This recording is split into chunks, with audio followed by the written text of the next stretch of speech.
দুনিয়া বড় খতরনাক জায়গা, বড় খতরনাক জায়গা, ভয়াবহ জায়গা। এখানে দিল লাগানোর জায়গা না।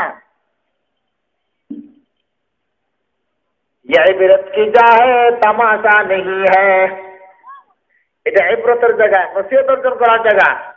আমি তো এখন আছি, এক সময় থাকবো না। আমার পূর্বপুরুষরা ছিল, তারাও দুনিয়াতে নাই।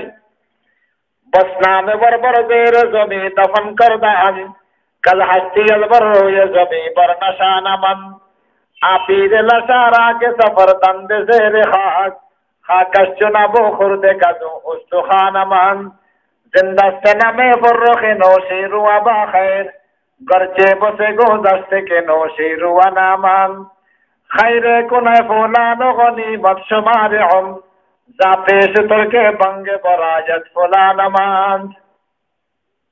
बहुत नामवाला, इज्जतवाला, সম্মানওয়ালা, যাদেরকে দুনিয়াতে ইজ্জতওয়ালা বলা হইতো, যাদের কথায় দুনিয়া কাঁপতো, সমস্ত জগৎ তাদের পিছনে পিছনে ঘুরতো, জেরে জমি দাফন কর দান, এরকম অনেক মানুষকে জমিনের নিচে দাফন করা হয়েছে।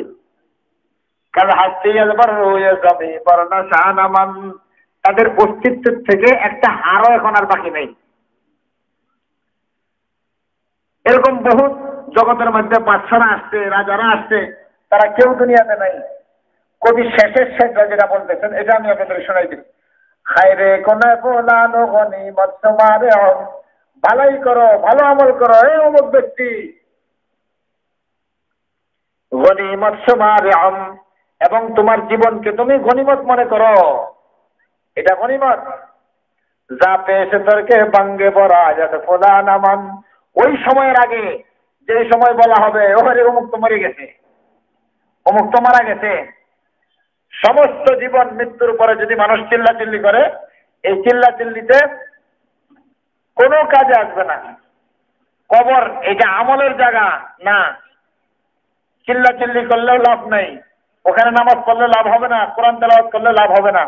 মুহতারাম দোস্ত আর বুজুর্গ, খুব জ্ঞানের সাথে কথাবার্তা শুনেন, আখিরাতকে নিজের লক্ষ্যবস্তু বানান, দুনিয়া থেকে বিমুখ হন, আল্লাহকে এক জানেন, রাসূল করিম সাল্লাল্লাহু আলাইহি ওয়াসাল্লামের তরিকাকে নিজের জীবনের পাথেয় তৈরি করেন, বানান।